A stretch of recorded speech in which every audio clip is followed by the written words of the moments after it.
ഈ ഒരു സന്ദർശനവുമായി ബന്ധപ്പെട്ട് ഇന്ത്യക്ക് എന്തൊക്കെയാണ്, അതായത് ഒരു 4-5 രാജ്യങ്ങൾ സന്ദർശിക്കുന്നുണ്ടല്ലോ, മോദി എന്താണ് ഉദ്ദേശിക്കുന്നത് ഈ ഒരു പ്രത്യേക കാലഘട്ടത്തിൽ? അതേ, ഈ മോദി ഒരുപാട് കാലമായി ഒരുപാട് രാജ്യങ്ങൾ സന്ദർശിച്ചു.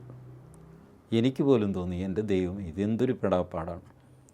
8 ദിവസം കൊണ്ട് 5 രാജ്യങ്ങൾ സന്ദർശിക്കുന്നു.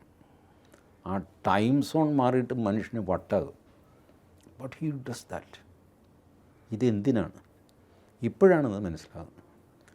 42 രാജ്യങ്ങളിൽ നിന്നോ മറ്റുമാണ് നമ്മൾ എണ്ണ വാങ്ങുന്നത് ഇപ്പോൾ. 42 or 43, I am not sure. LPG എവിടെ നിന്ന് വരുന്നു? ഇപ്പോൾ പെട്രോളിന് വില കൂടി, ഡീസലിന് വില കൂടി, പക്ഷെ കിട്ടാനുണ്ടല്ലോ, സാധനം കിട്ടാനുണ്ടല്ലോ. ഇപ്പോഴും ഇത്രയും നാളായിട്ട് ഫെബ്രുവരി 28 തുടങ്ങിയ യുദ്ധമാണ്.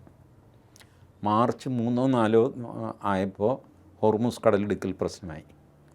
അതിനുശേഷം നേരെ അവിടെ നിന്ന് കപ്പലുകൾ വന്നിട്ടില്ല. അപ്പോൾ പിന്നെ നമ്മുടെ രാജ്യം ഇങ്ങനെ മുന്നോട്ട് പോകുന്നത് എങ്ങനെയാണ്? Because this man was travelling. ഇങ്ങനെ ഓടി നടന്ന് ടൈപ്പ് ഉണ്ടാക്കി ഒരു അത്യാവശ്യം വന്നു കഴിഞ്ഞാൽ വെനീസുലയിൽ പോലും ONGCയുടെ ഇൻസ്റ്റലേഷനുണ്ട്. 6000 കോടി രൂപ മുടക്കിയിട്ടിട്ടുണ്ട് അവിടെ.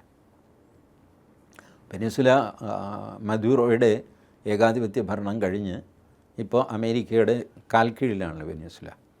അപ്പോൾ അമേരിക്കൻ കമ്പനികളെല്ലാം പ്രവർത്തിക്കാൻ തുടങ്ങി, ONGCയും പ്രവർത്തിക്കാൻ തുടങ്ങി.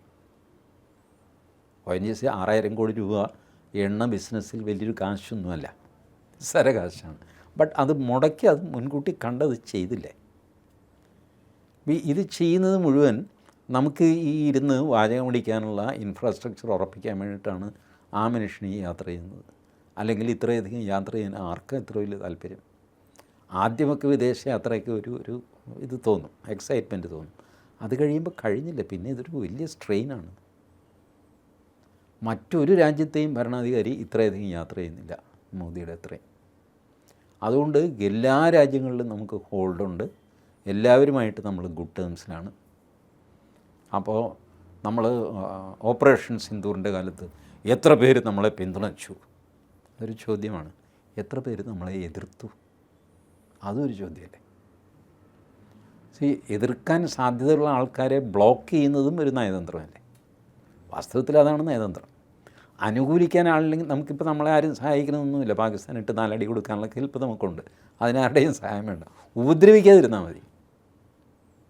അത് ആരും ചെയ്തില്ലല്ലോ. അതല്ലേ ഒരു നയതന്ത്രം.